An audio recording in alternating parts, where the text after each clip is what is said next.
Hello InDuStria fans! With the number of upcoming E3 related live streams and presentations, there will be a little too many great indie games to keep track of, so I'm doing my best to catalogue these in my videos, beginning with the Guerrilla Collective Day 1. Fans of the channel will have seen many of these titles showcased, but I do get the occasional nice surprise, so let's see what we have in store. Let's begin with the super slick Ultra Age, a stylish third-person action title that comes to us from a Korean developer, taking place in a setting that mixes sci-fi and fantasy, looking really good in the process.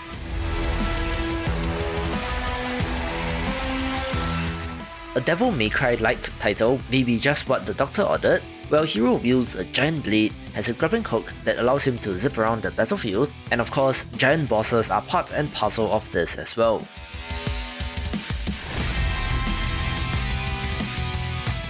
Apparently this has been in development since 2019, but this is the first I'm hearing of it, so it's surprises like this that gets me excited for June.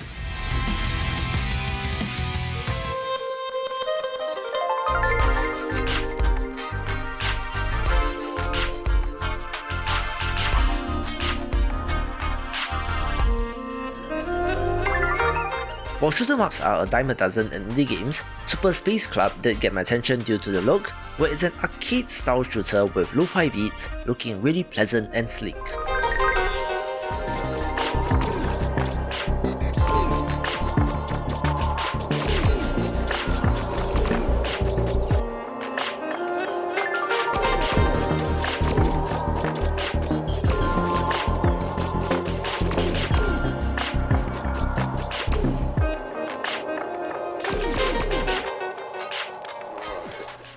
I know you're on your way home.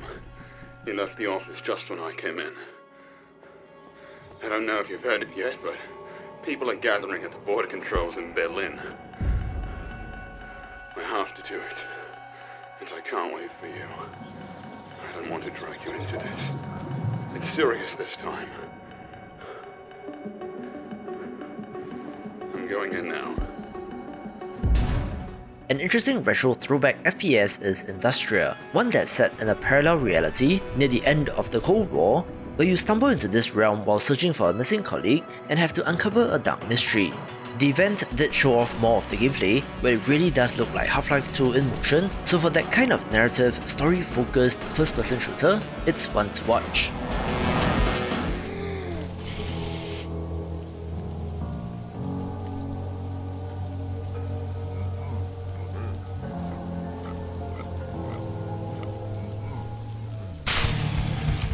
Another title that has been in development but made its debut on the main stage, so to speak, is Moroi, a grimdark action RPG that does look like Diablo, but with a focus on guns, where the draw, if you can call it that, is the absolutely gruesome and horrible enemy designs.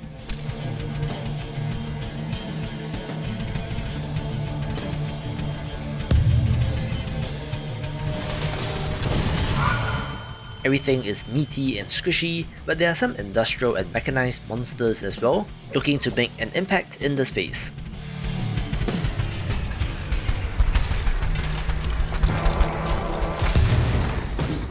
I think that the pixel art roguelite RPG Legend of Keepers is pretty good, where after having released in 1.0 in April, has its first upcoming DLC named Return of the Goddess scheduled for later this year.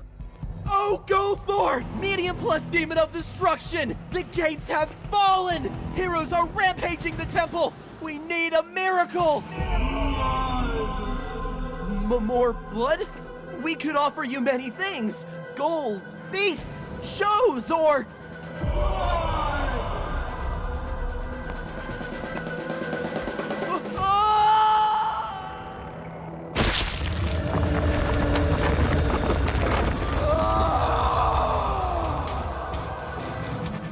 It adds a new dungeon master in the Hippopotamus Goddess, new missions, a new pyramid desert environment, and new monsters, traps and more, looking to make a great game even better.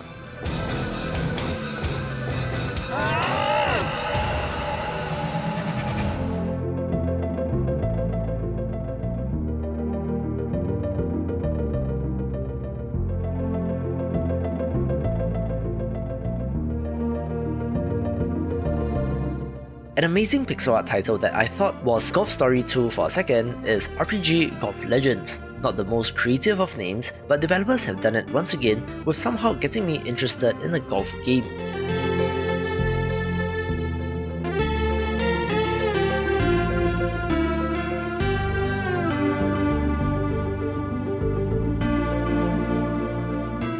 Conceptually, it does look like Zelda crossed with golf, having an explicit combat portion where you're swinging the golf club around, which, combined with the playing of golf itself, is an interesting cross between two genres.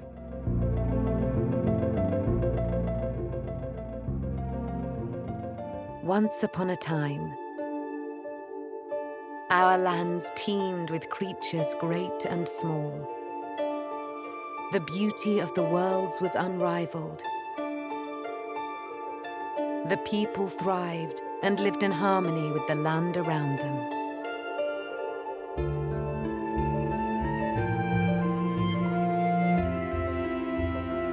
But this harmony was not to last. Slowly, without much notice, the withering was creeping out from the darkness. Once it took hold, there was little that could be done. Our lands were overrun, and all that was cherished disappeared before us. But all was not lost. One young, brave soul stayed behind. If you enjoy cozy life sim titles, Grow Song of the Evertree will be something to watch. We are trying to restore and bring the Evertree back to life, done of course by cultivating the soil, planting seeds, helping the townsfolk, constructing buildings for the village and so forth, looking to be another excellent addition to the genre.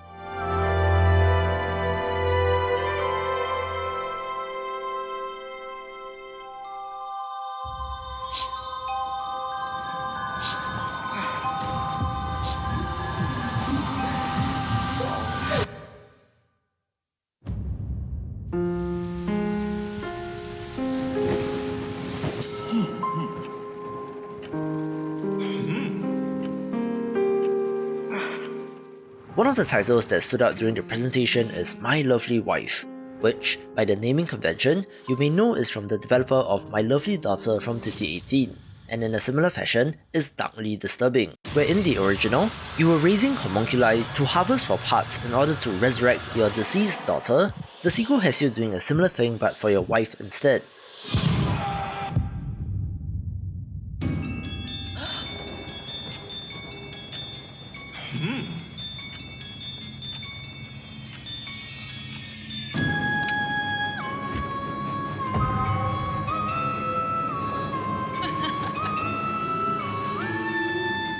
You have to summon succubi and send them on missions to collect carnal essences, where the end goal is that you eventually need to kill them in order to bring your wife back to life.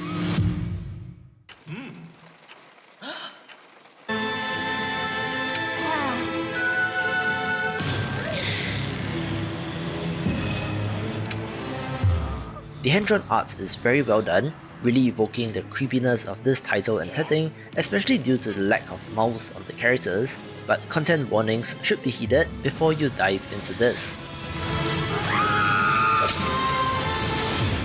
We are the Zodiac Legion. Our enemies beset us on all sides. Once, our knightly brotherhood stood as a bulwark against the forces of evil. But when the stars abandoned the world, we were left weak, divided and lost. We could rely only on the strength of our arms and eternal devotion to our cause. But today, the tides of magic course through the land once again, and we are ready to reclaim our lost heritage. I love tactics titles, so of course, Zodiac Legion got my attention. One that uses a hexagonal grid, which does remind me a little bit of Heroes of Might and Magic. The pixel art certainly helps, which I do think looks fantastic, where in this game you play as the Grand Master of the Zodiac Order, having to fend off enemies while drawing upon the mythical powers of these astrological signs. The developers cite XCOM as one of the main inspirations, crossed of course with a fantasy setting, where the various classes of units have different powers depending on their zodiac sign, such as the ability to break through walls. If you've been looking forward to the long in development The Iron Oath, perhaps keep an eye on this as well. fallen shall inspire the rest of us to carry on. As we grow stronger in the ways of the Zodiac, we learn how to adapt our approach. The spirit of Taurus allows our warriors to break through stone, giving their comrades the opportunity to flank the enemy and drive a salient into their defenses in a single mighty charge. With the foe's shield wall in disarray, nothing can stop us from delivering the killing blow. But we won't win through bold deeds alone. We need to equip our champions for the many tasks that lie ahead and choose our battles wisely. The dungeons of our adversaries still hold our long-lost brothers, whose zeal could not be quenched even by death.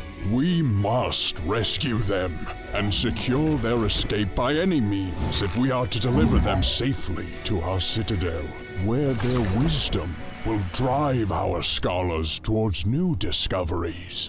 Yet the engines of war grind on through all the lands. The enemy seeks to flood us with even more misshapen monstrosities, while we drown them in a rain of fire. We are the Zodiac Legion. We are the light of hope, aglow in the dark of night. And we will not falter as long as the stars guide our blades. I'm in a 2-story motel in El Paso, Texas, that gained another 46 stories yesterday, all below ground. It's extremely haunted. And Max is at the bottom. Dracula, Lord of the Vampires. One of the most amazingly indie and retro titles is El Paso Elsewhere, a third-person shooter with plenty of guns and slow-mo, where you battle your way through a cursed motel in order to get to and kill the villain at the end, who was once your lover. It was amazing how a Max Payne-like, of all things, was announced in 2021, so props to the developer taking the #1 spot. For more retro shooters, check out this video and I will see you after the jump. Would you believe that this is a love story?